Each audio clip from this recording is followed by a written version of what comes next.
One thing that I was going to mention earlier when we were talking about different streaming devices, such as a Fire Stick or a Roku device, um, any of those, I have got the question before of, what's the difference between one device to the next? And truly, they're just each made by a different manufacturer and they're owned by a different company.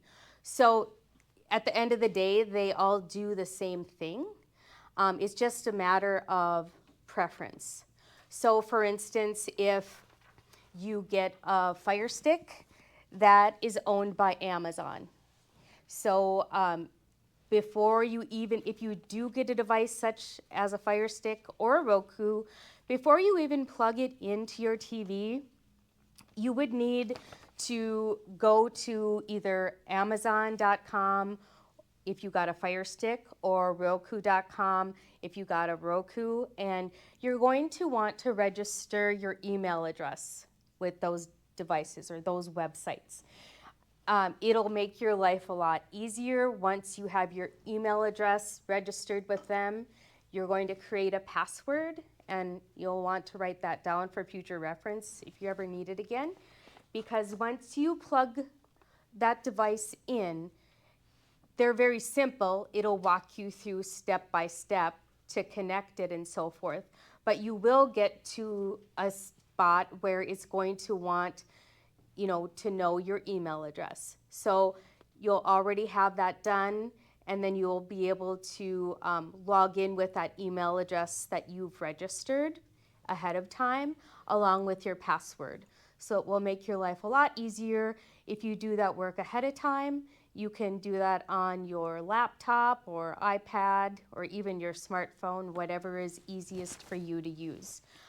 And when whatever device you used when you have created those accounts, when you're ready to get started with streaming, you want to have those nearby. Those will help you with the login process, which I'll be showing you in just a moment. And the same goes for any subscription services that you choose to sign up for. So say you went home today and you decided that you do want to sign up for YouTube TV. You would want to go on your laptop or iPad, go to YouTube TV's website, register your email address with that website, create a password.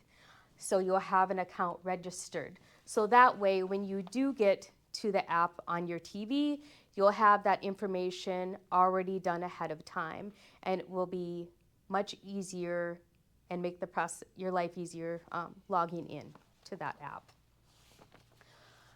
All right, so I'm going to turn on the TV here, and if you do want to follow along on the bottom of page 3 with the Amazon Fire Stick remote, that's what I'll be using to navigate here.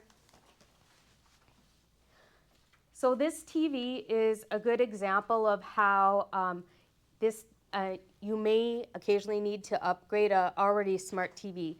This is a Sony TV, but I did need to plug in a Fire Stick to this TV because it didn't have all of the apps I needed to teach this class. It was just a little bit of an older model, and it needed an upgrade. So this is the main screen of a Fire Stick, what it looks like when you first turn it on. And with most streaming TVs, you're always going to have advertisements going. So, it's something you can bypass. The Fire Stick remote, you'll notice at the top it has a circle. That serves as your up and down and left and right buttons. And the middle of the circle is your select button. And you'll notice directly below the circle, there's a home or a little house button. I always like to say if you're ever navigating through and you feel lost, and you don't know where you're at, just press the home button and it'll take you back to home base. So that's an easy tip to remember. And also this remote for the Fire Stick comes with a built-in microphone called Alexa. And so it has a little blue button at the top, which if you hold it down and talk into it and then let it go, it generally understands what you say. They've gotten pretty good with technology, and then it'll do or try to do what you ask it to do. Are you holding the voice button? I'm not currently holding it down now. If you were gonna talk to, is that the button you hold? Yes, if you were going to use the voice button, you would hold down this blue microphone button. And Oh, that's a button to the microphone, okay. yes, correct. You would want to hold that down while speaking into it. And I'll show you in just a moment what that does when you talk into it. So here is the main screen. I'll arrow down here. And it has a place where it's called Your Apps and Channels. And I'll show you in just a moment how on a Fire Stick to save your favorites so they show up in that area. And another question I get from a lot of people is the difference between YouTube and YouTube TV. And you'll notice, or you may have already used the regular YouTube at some point. YouTube has a white border around it, like that.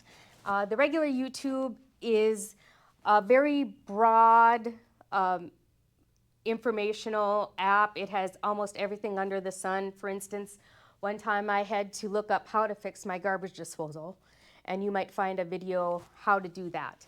So there's a ton of content. Most of it's free. You can subscribe to different things. But the difference between YouTube and YouTube TV is that YouTube TV is a paid subscription service for live TV service.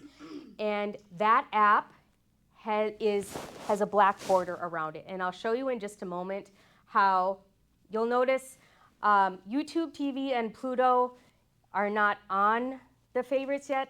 And if you can't find the app you're looking for, you can do it one of two ways. So you can either use your microphone and hold down and say, Alexa, download YouTube TV app. Here's YouTube TV. So it'll go and, I don't know why it went off there. It should have started downloading that. I'll have to make sure here. Let me try again. Alexa, download the YouTube TV app. Here's YouTube TV. Okay. Did it kick me out again? Yeah, I don't know why it's switching you to HDMI too. I'm not sure why it's doing that. If the microphone is doing that or... Okay, this normally does not happen. So I'm going to show you the workaround for this. We were unplugging this Fire Stick yesterday, so it may have caused a few technical difficulties. I apologize for that. At the very top of the screen, you'll notice there's some little navigation icons, and you'll know where your remote is pointing to because it'll highlight the outside in white, so you can see it moving around on the top there. If you go over to the search bar, you can arrow down, and it'll pop up a little keyboard display of letters for you. And usually if you just type in the first letter, like Y, it'll bring you up a whole bunch of options. So I'm going to arrow over to YouTube TV. And it actually has it right here, so I'm going to select that. And I'm going to use my select button on my remote and download it. And while that's downloading, I'm going to go back to the home screen. And I'm also going to download the Pluto TV app. So I'm going to search in the App Store. And once you have downloaded the app, then it will show up on your home screen. You won't have to do this every time you turn on your TV. Once it's downloaded, it'll be there. as another example, like if you have a smartphone and you download an app like Facebook or so forth, and then you can use it, this is the same concept. You download an app and then it will show up for you. Okay, and Pluto TV is highlighted in yellow. And even though Pluto TV is a free app, you'll still need to go to plutotv.com ahead of time and register your email address to log in to watch the free content. Before I get that far, I'm going back to the home screen, and I'm going to show you how. Now, if you can see up here, down on the bottom here, in the favorite section, you'll notice Pluto and YouTube TV are here, but they're way over to the right. I want them to show up a little bit more in my view when I first turn on my TV. So, like I mentioned, everything will be highlighted in a white border so you'll know where you're navigating. So you can go over to that specific app that you want to move, and you'll notice that at the top of the screen, it says press and hold the select button to remove or manage this app. So it's highlighted, and if I press and hold the middle select button, it's going to pop up a navigation screen that says move or move to front. You'll want to select move to front, and then it's going to move your favorites over, so you'll see them and they'll be more readily available for you. I'm going to arrow over and do the same thing. I'm going to highlight YouTube TV, hold down the select button, and choose the option of move to front. And now you'll see it's scooted that one over as well. Different devices such as a Fire Stick and a Roku are always going to have several different apps already built in, so you may not need to download something going forward if it's already there, such as Netflix, or if you, one thing to mention with Amazon.com, when I mentioned if you get a Fire Stick to register your email address with them, that is free, of course. But if you subscribe to Amazon Prime and you have their free shipping service, they also have Prime Video that comes with that. So that would be already built in, so that would be a free app that you could use if you subscribe to Amazon Prime. If you don't, you can also subscribe to it separately. I believe it's $11.99 or so a month. So that's already built in.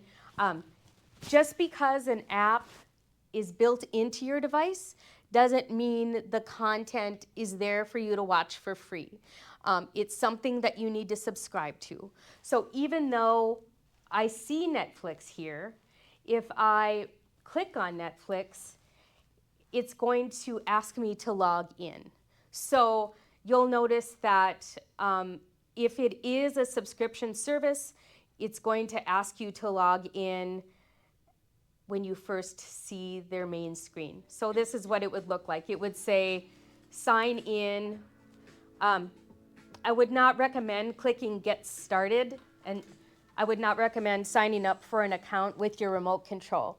If Netflix is something that you wanted to sign up ahead of time, go to netflix.com, register your email address, sign up with, you'll have to put in your credit card information, create a password, and then you'll log in on the TV. You'll only need to log in the first time, and then the next time you turn your TV on, you'll be able to watch it each time. It's just the initial setup process that what we're going through at this time. So that's just an example of something. If it's going to charge you, it'll tell you ahead of time. It's not going to charge you if you click on something like that. So I mentioned pressing the home button to get back to the home screen.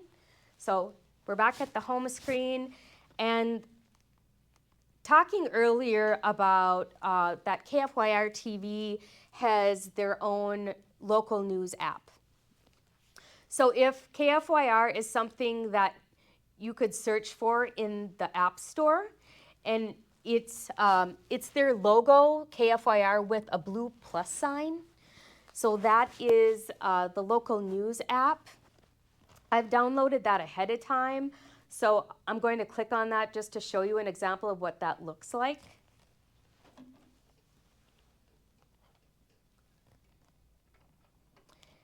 It's going to show you what's on now, and you'll notice it has Bismarck and Minot available to watch for free.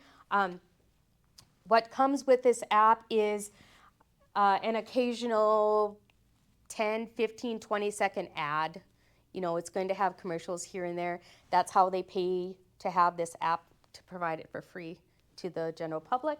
So again, when you're navigating with your remote, you'll notice if you go back and forth, you'll see it's in white. So that's how you know where your remote is when you're navigating through. You can watch what's on now, which is going to be the main larger square. If you arrow down, you can see that it has news, weather, KFYR plus exclusives, some sports highlights, and so forth. So if you went to, what's a good example here? I'm going to arrow over. I believe they have, okay, if I arrow over to previous newscasts, so for instance, you know, if you missed the first news at noon or the Country Morning Today, you could go back and watch those programs on demand because they've already aired. Then you could fast forward through the commercials. So that is a benefit to pre-recorded content, is that you can fast forward through the commercials once it's already been aired. If you're watching it live, you're not going to be able to fast forward. You can rewind back a few seconds, but you can't fast forward live TV content. So as an example, I'll go over and go back to the first news at noon that aired today.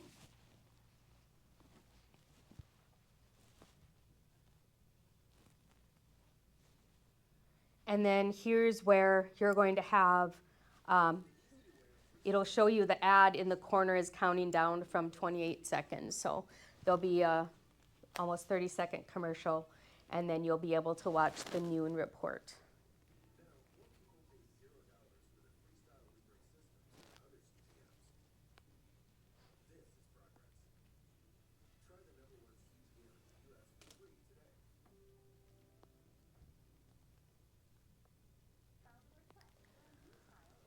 Okay, so here is the noon report, and you can see if I try pushing the fast forward button at the bottom of the screen, it will let me do that. And to stop it, I'll want to hit the middle button, the select button, to play or pause. And if you arrow down, sorry in the back if you aren't able to see this, but if you arrow down, it has a area that you could turn on and off the closed captioning if that's something you want to turn on and off. And then if you use your back arrow, it is to the left of your home button. You'll use the back button quite often. If you click it once, it'll take you out of what you were just watching. If you click back again, you'll see it keeps going back to where we started until you're eventually back on the main screen. If you want to completely exit out of an app in general, you can just quickly hit the home button and it will take you out again to the main screen of the device. And so moving on to Pluto TV. As I mentioned, Pluto TV is a free app, and I have gone ahead and set up and registered my email address and created a free account. So when you first download an app, you'll see if you select that,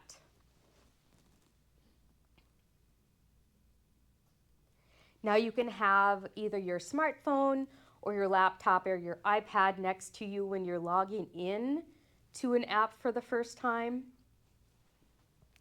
Now it's going to say, stream now, pay never, no credit card ever required, and so forth. And I'm going to select next. And here's for the first time, and then going forward, I won't have to log in after this, but it's giving me instructions how to log into the app for the first time.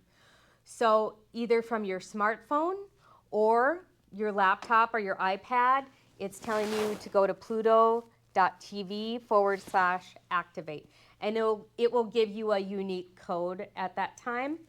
If you've used your smartphone camera, that's what this QR code is for. It's essentially the same instructions, only it's a shortcut. So if I use my smartphone camera and I get that in the view of my camera, it will bring up pluto.tv activate for me. And then I'm going to continue with that code. And then it's telling me that the TV is activated. So now it logged me in. And like I mentioned, you don't have to use your smartphone. You can use a laptop and it would do the same thing. Communicate with the app that your email address is registered with this app. And now I'm logged in. So here's what Pluto TV looks like. And they use yellow as a highlight instead of white. So that's how you know where your remote is pointing. It'll normally just kind of when you turn it on, it'll go to the regular scheduled program, whatever it is. If you arrow up to the top, they'll have different things you can click on to watch. But if you arrow over to the left with your remote, it will have a navigation bar that has a channel guide button on it. If you click on that, then you can arrow over and down and go through it like a regular channel guide. Or if you arrow over to this sidebar, it will break it down into categories. So as you can see, they have a lot of free content and movies, comedy. They have a great classic TV section. You'll see like I Love Lucy, Andy Griffith, and so forth. And even Little House on the Prairie. And if you don't want to go through the TV guide, you can come back to the categories. You can see they also have westerns such as Gunsmoke, Bonanza, Rawhide, The Rifleman, and so forth. And we have sci-fi, drama, true crime. You can see tons of different content. It has some daytime and game show categories. Most of them, like this is showing The Price is Right live. Most of them, to have a free content app is going to be pre-recorded content. You'll notice it does have a news category. However, that is it's national news or headline news and so forth. It's not going to be like Bismarck and any local news. So if all you're looking for is headline news, this is a great option for you. That would be some live news. It has sports, which a lot of it is more so talk show sports, but it does have games that will be re-aired. So if you don't mind watching it the next day, this can be an option for basketball and golf and so forth for sports. And then it has history and science, home and food, animals. It has a kids section. It has music videos if you want to listen to music in the background. And then you'll notice it has local news, but again, that's larger city headline news such as Baltimore, Boston, Chicago, and so forth. Any questions on the Pluto TV app?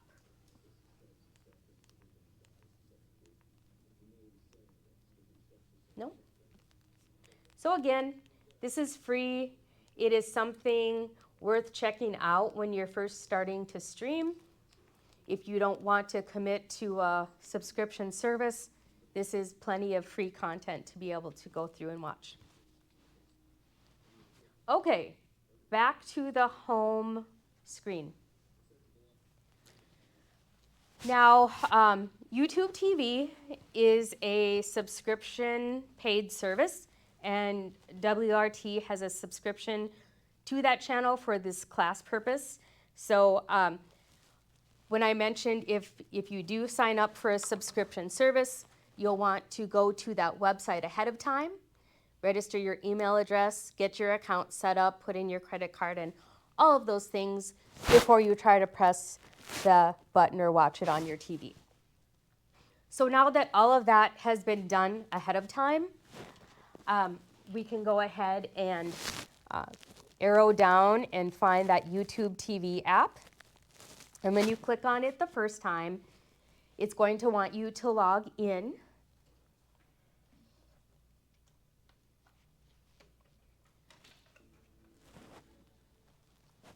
Yes. Okay, here we go. And when you're logging in for the first time, again, you have to do this. You won't have to do this the next time you watch, just the initial login. You'll notice you're not going to want to try it for free with your remote.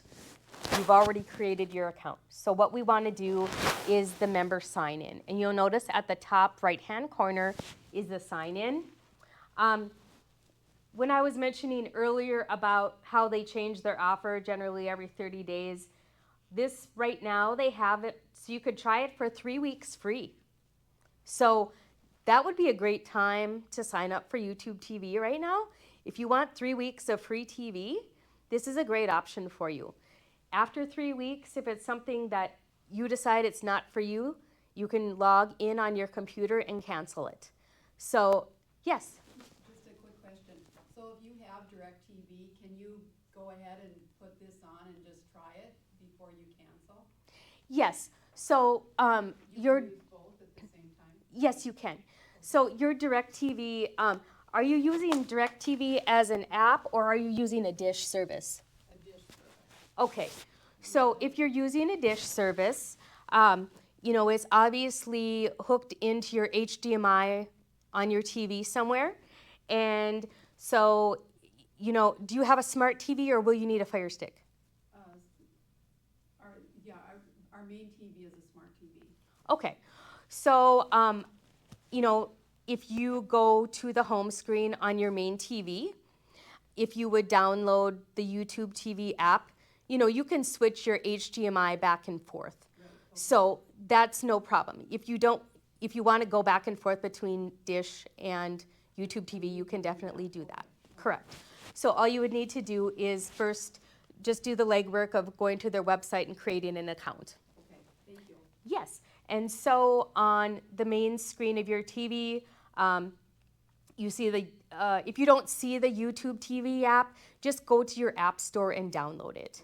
Okay, and then it'll show up on your home screen. And so once you have the YouTube TV app downloaded and you want to sign in, you'll arrow over and it will highlight member sign in white. And again, you can use your phone or your laptop or your iPad. In this case, I'll use my phone and I'm going to select member sign in. And it will give me a couple options here. If you're using your laptop or iPad, it will give you instructions. Or if you want to use your smartphone camera, you would scan the QR code and it will take you to this website and do these instructions for me. And here's where the Google account is going to come into play. Excuse me. YouTube TV is going to log in through your Google account when you do log into the first time, and you'll have to allow it and give it permission to do that. And once you do that, it's going to recognize that you've signed up for an account, you're paying for an account, and so forth, and then it will log you in to the TV app. So this is what the YouTube TV home screen looks like. And you'll notice at the top of the screen, it will give you 3 options. There's going to be library, home, and live. Live is going to be your TV guide. So if you arrow over to live, you'll notice at the top of the screen, it'll say what's on now, and it's just giving you recommendations. You can arrow down and skip through that. Here's what the TV guide looks like that you can arrow through.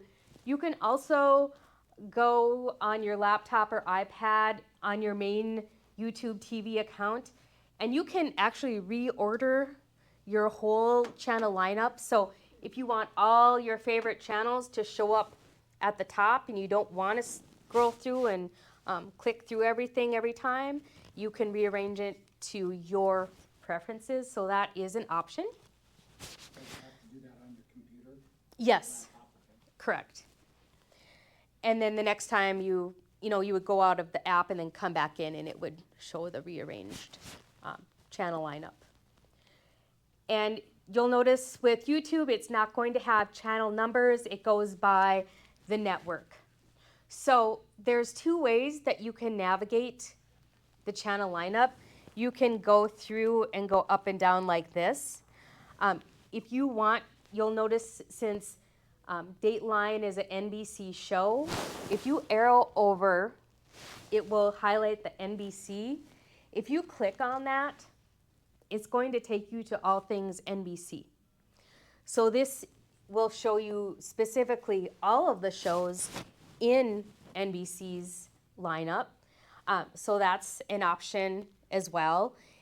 You can see what's on live on NBC or any of the series they have and so forth. So it kind of is in TV inside of TV. If you want to exit that, you would just press your back button once, and it'll take you back to the main channel lineup. Now, I had a question earlier about recording shows, and I'm just going to mention that that's what the word library means. Library is another word for DVR, or recordings. So if you're scrolling through your channel lineup and you say, okay, I want to record KX News at 5, and I'm not going to be home at that time, and you can, once that show is highlighted, press the select button, and then it'll show a pop-out on the side of the screen here, and then you can select Add to Library. And once you add to library, we'll record upcoming episodes as they become available. So once it's in your library, every day at 5, it's going to record the news for you. If you want to take it out of the library, you would just click it again, and it would remove it. So it's click on and click off is how that works. And once you have it added to your library, you can see that I'm going to press the back button to go out, and I'm going to arrow up to the top of my screen and go to the library and show you that it will show you what's recently been recorded. It will go from newest to oldest, and it will also, it breaks it down into categories essentially. So it'll show you what you have scheduled. So if you want to double check something, it will be already in here, scheduled at a certain time, according to how you set that up. And again, you don't have to delete your recordings. It will automatically delete them for you. So you'll just have to be on the live screen and going through your channel lineup to set up a recording. And then, like I mentioned, again, with, any of the networks, you can go specifically to the network, or you can just scroll through the channel lineup that you might be accustomed to just looking for something to watch, and just all in the preferences of how you like to watch TV. Another thing you can do, if you're looking for something specific, at the very top, I'm going to arrow back up to the very top of the screen, and there's a search bar. You'll notice right in the middle here, I'm going to arrow over, and so for instance, if you didn't want to go through the channel guide to look for HGTV, so if you would just type H, for example, you could arrow over, and it would take you right to HGTV. And then from there, it's going to show you every show within HGTV's, all of their content here. It's going to, it kind of breaks it down into all of their categories and shows. It'll even show you what's on live now and what's coming up next. If you want to get out of that, you press the back button once, and you press the back button again until you get back to where you want to be. So now you can see the live is highlighted in white so that I'm on the channel lineup. And if I want to go to library, I highlight library. The home area is, you can watch TV there as well. It just breaks it down into categories such as movies and sports and so forth. If you want to watch TV according to a certain category, you can do that as well. When I mentioned before about adding on more streams, if you have more than 3 devices that need to use this service at the same time, again, it's called 4K Plus, and I would recommend that you would go to your YouTube TV account on your computer and add that to your account instead of using your remote, because if you start adding things with your remote, you could add up your TV bill pretty quickly. For instance, you can see if you arrow down, you can add the NFL Sunday Ticket for $378 a year. Excuse me, and so forth. But here's what the 4K Plus, right now it has a 30-day free trial. It's $4.99 a month for the first year, and it would be $9.99 a month per month after that. So basically, if you need more than 3 streams at a time, it's an additional $10 a month. But then it does, you can watch as many streams or devices in your house or wherever they are in another state or wherever it may be that you need to watch those. You'll see that you can add on different things such as HBO, Paramount, Stars. You can add that on to your package if you want. It's pretty unlimited what you can add on to your YouTube TV subscription if you wish to do so. The other thing I wanted to mention is if you have more than one person in your household, you'll notice at the top of the screen there's a little W right there. That just, if I press on that, that shows that currently West River Telecom is signed in. If you have someone else in your household and you have shared your account with them, because remember, you can have 6 email addresses tied to this, or 6 accounts, different accounts. So if you have 6 people that are tied to your subscription in your household, and you're sitting there and you don't want to watch the same library recordings as someone else in your household, you could switch account, and then you could switch it to whoever you added in your house, and then you could go to their account or your account if someone else has been watching TV. You can switch that on and off. The way to add someone to your account is called family sharing. And if you click on family sharing, it will give you the instructions on how to add someone to your YouTube TV account. You'll need on your phone or your computer, you would go to the tv.youtube.com, sign into your account, go to family sharing, and the person that you want to share with, you'll need their email address, and it will send them an invite. And once they accept that invite, then they'll be one of the 6 on your account. And they can watch TV from wherever they're at if they log in. And they'll create their own password and so forth to log in. Then does that limit, because you only have 3 devices? Yes. So if you gave someone, if you shared your subscription, and even if, I know there's 6, you can have 6 emails attached to it, but there's only 3 devices at a time. So if you need to have more than that, you would want to add that 4K plus to your plan to, not run into, because what's going to happen if you have 3 TVs on at your house and you shared it with someone else outside of your house, they'll get a pop-up message that, someone's trying to use your subscription from somewhere else. And you would need to either, at that point, shut one device off or add more to your account for that $4.99 a month. And that adds 3 more, or how? Or That adds unlimited. unlimited? Yes. I believe it's unlimited. I'll have to double check that. Depends on the package, I'd say, and the service you have. Let me see if it will show me here. Oops. They're all so different.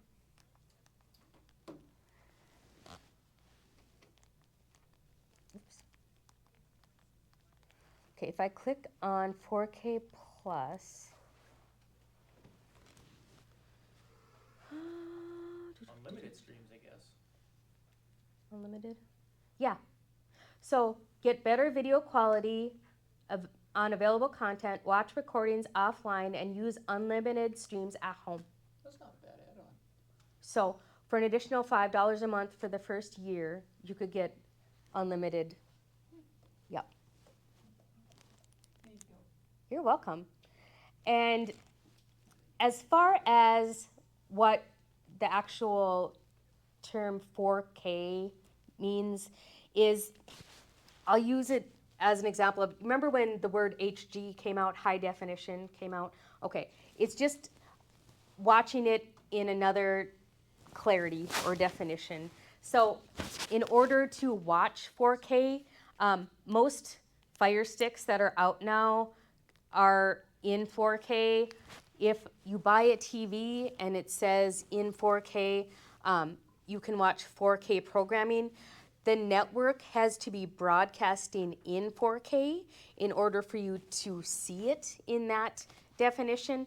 But that's what 4K means. It just means another, a higher, it's higher than HD basically. It's a different definition of clarity on your screen. But in this case, 4K plus means adding more streams to your current package.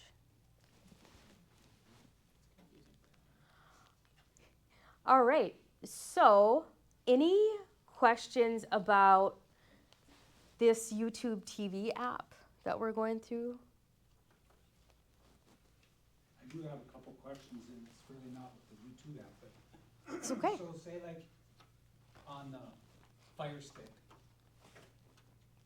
I had to hook up a Fire Stick to one of my TVs and using that remote, but can I sync that remote instead of using one that's this big versus that one? Yes, most TVs you can. Yes, so if I'm understanding you correctly, syncing this remote that comes with the Fire Stick to your TV. Yeah, because when I'm using, if I try to use that, I cannot turn it on or off. Right. Can't adjust the volume, I can control it like what you were doing, but I can't turn it on, I can't raise the volume up and down. So like that may have been, it may have gotten unprogrammed or it didn't program correctly when you first plugged in your device, if it's not doing all the things, because generally, now when you are setting up a Fire Stick, it will program to your TV as you're setting it up. So I can talk to you a little more about that after the class, but there are different ways to, you can completely, reset it and tell your TV to forget it and set it up again so it can reprogram, so it's going to, because that is a pain, not to be able to use the volume and so forth. Yep. Is that what's happening? You have to Yeah. use a different Or, I mean, remote? it'd be nice just using a small one versus one that's that long. Yeah. and, you know, Yeah, for the most part, you can pair those to be like a universal remote that'll power on, power off your TV. You can control it up and down. When you power it on, it's gonna load right up to the home page of the Roku or Fire Stick instead of having to go to the TV, switch input, and then go there. So that saves you a lot of time. When you first get a new device, like a Fire Stick or a Roku, if you're upgrading your TV, when you plug it in and it's programming, going through the first steps, it will program to your TV, so you can do the volume and everything with one remote. So if it's currently not doing that, it's just a matter of getting it synced to your TV to do those things. Those might be in the TV settings actually, where you probably have to start it. Okay, I think like on mine, you'll usually find the setting, it'll ask you to pair it, and then you have to follow the prompt, something on the remote, and then it'll sync up usually. okay. Second question on remotes. So say like I have another TV, but each time when I turn the TV on, and I'm sure every TV's different, but, I gotta go and scroll around until I get to an app, and then I can go to my YouTube app. I mean, it'd be nice just I didn't know if when you turn the TV on, it would go straight to YouTube, but I don't know if that's possible, cause each one of our TVs are different, Yep. and it's just different brands do everything different, and, but, Right, so for instance, like the Fire Stick, generally, when if you turn the power off and on again, it's going to, when you first turn it on, it will be on the main home screen. And you'll... the TV home screen then? Yes, this is the TV home screen. So once you power your TV off, the next time you turn it on, you're going to see your TV home screen. You'll need to arrow to that app to watch. And that's where the advantage of moving it to the front, so it's right there, like she was saying earlier. Yeah. Yep, so on your home screen, yes, that's the advantage to having your favorites right where you can see them, so you don't have to go search for them each I time. mean, the Fire Stick is almost nicer than some of my other TVs because I can do everything real quickly versus scrolling through here, and there's my YouTube or whatever. Yep. Even on a brand new smart TV, I throw a Fire Stick on it because the UI and the processor that they put in these TVs is garbage compared to the Fire Sticks. Okay. So that might be part of what you're experiencing on there. And that being said, if you do want to buy a smart TV, Fire Stick makes a TV called Fire TV that you can either order from Amazon, or a lot of TVs on the market now have Fire TV built into them, which what that means is that that's going to communicate with your Wi-Fi for updates when it's needed. So it's always keeping the software at the best possible version according to how you watch TV, versus an older smart TV. After a while, it's going to stop getting those current updates. Whereas if you use a Fire Stick or a Roku, it's going to have the most current information and software available to you, and that will keep your TV current. If especially other models like when I mentioned Sony and so forth, after a while they're just not going to be the smartest TV out there. It's just a way to keep your TV up to date with a Fire Stick, or Roku sells Roku TVs as well. I still think that Roku stick with the Fire Stick's the best option, just because after 5 or 6 years, they all become obsolete, they get slow. You have to clear cache on them every once in a while, and then it's just easier to replace. I did a quick search, so YouTube TV, we've been talking about that. I had a customer that I went to, and they had smart TVs, but you wouldn't think a 2016 TV is that old, you know? I mean, we're already in 2026, and There's a lot of smart TVs for dummies in here. so, but with the 2016 model, say it's a Samsung TV, you know, you would think that was a pretty popular TV back then. This app's not even available on that TV because it's just too old. So then you would have to go get a Fire Stick or a Roku and plug that in. That being said, as far as clearing the cache, okay, I have noticed myself that after a while, say you watch the YouTube TV app almost every day, all the time, or it doesn't actually matter what app it is. I've had this happen with Apple TV as well. But if it's a common app that you watch mostly every single day, after a while you may run into where it's doing weird things. Like all of a sudden it's just buffering and taking forever and giving you a hard time. That is something that you can clear in your settings, and I'll show you that here on the home screen. All right, so up at the, what happened here? Okay, up at the top, there is a 3 lines button, and if you arrow over that, it will bring out a menu for you, and you can arrow down to settings, and in the applications, so I'm going to arrow over to applications, and from there, you can clear all of the caches if you want, but if it's a specific app that's giving you trouble, you can click on Manage Installed Applications. And what I'm going to do is, as an example, I'm going to say that YouTube TV is giving me trouble, it's spinning and it's not loading correctly. So what I want to do is clear the cache, and that's going to free up memory. It's kind of a computer term. When the memory gets too full, it just doesn't run correctly.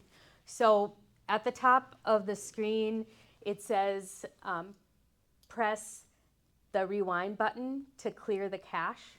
So I'm going to press the rewind button, and then it's going to say clear YouTube TV cache. Deleting this cache will free up so much of storage. Are you sure you want to continue? And I'm going to click confirm. And then from there, what I usually do as a good measure is I'll go back either while I'm in my settings or go back to settings. And you can do it either by unplugging your TV and plugging it back in, or under the My Fire TV app, just restart it. And that process of restarting it seems to kind of start over and clear everything out. And then the next time you try logging in, sometimes when you clear the cache or clear the data, it may have you log into the app again, just as a security measure. But let's see if it makes me log in again after I cleared the cache. Is this called a Fire TV because you have a Fire Stick in there? Correct. Yep. I'm going to arrow down to YouTube TV and click on it. I feel like I'm seeing Fire TV more and more, and I think maybe it's just soon they change the branding. I bought Roku and I don't like Roku, so I don't know what it's So West River's watching. Okay, so it didn't make me sign in to the app all over again, but occasionally I've noticed that with Apple TV, I subscribe to that app for a TV service, and once in a while, if I clear the cache on that, the next time I come to the app, it's just going to ask me to log in again. So occasionally you may have to log into your apps every now and then, but for the most part, when you turn your TV on and off and go to the app, once you've logged in and set it up, it should show you your content right away. So that's a way to clear the memory, clear the cache on an app if it's giving you trouble as a way to get things working again. And I would say 9 times out of 10, almost 10 times out of 10, that fixes the problem for me at home. So that's a little tip to take with you today. When we went to those 3 lines again, which icon did you go to? So at the top, there's a menu, and if you arrow down Down to settings. to settings, Yep. and from there, you'll want to arrow over to applications. And once you're in applications, you can go to a specific application, or you can clear all of the caches if you want. I mean, if you just want to do it all at the same time, you can sure do that. That'll just free up tons of storage space for you. If you specifically want to manage a certain app that's giving you trouble, then you'll arrow down and find that app. But which icon after you did this already, did you go to the? That cleared the restart cache? Sure. Oh, restart it. to it? restart Yeah. okay. So I'm gonna press rewind to clear the cache, okay? And then after that, if you press arrow back, this is the settings screen again. And I went to my Fire TV. And once you go to my Fire TV, you can arrow down to restart. Okay. And that's, you can either unplug it from the wall or just keep it on and click restart. And you can restart it from here. Or if you don't want to restart it, you can just click cancel, and then it'll keep your TV on for you. Another thing I wanted to mention, that if you're traveling somewhere and you want to take your Fire Stick with you, you're traveling to Arizona for the winter and you have this Fire Stick set up, and you know where you're going has a smart TV, and you're going to plug it in there, and so you can watch all of the TV that you subscribe to. When you get there, you are going to need to go to your settings, and of course you'll need Wi-Fi to use your Fire Stick, and you'll have to find the network, and then whatever Wi-Fi at where you're staying, it's going to have the network, and you'll have to have their network password to log into the Wi-Fi where you're staying. But this is also a way to take your TV with you, is a Fire Stick, so you can travel with it, or even if you're going to the lake or wherever, if there's Wi-Fi wherever you're going, you can take a device with you and watch TV. So this concludes what I have to show you today about streaming TV. If you have additional questions, feel free to stay or ask questions now. But thank you very much for coming today, and I hope you learned a lot about streaming TV.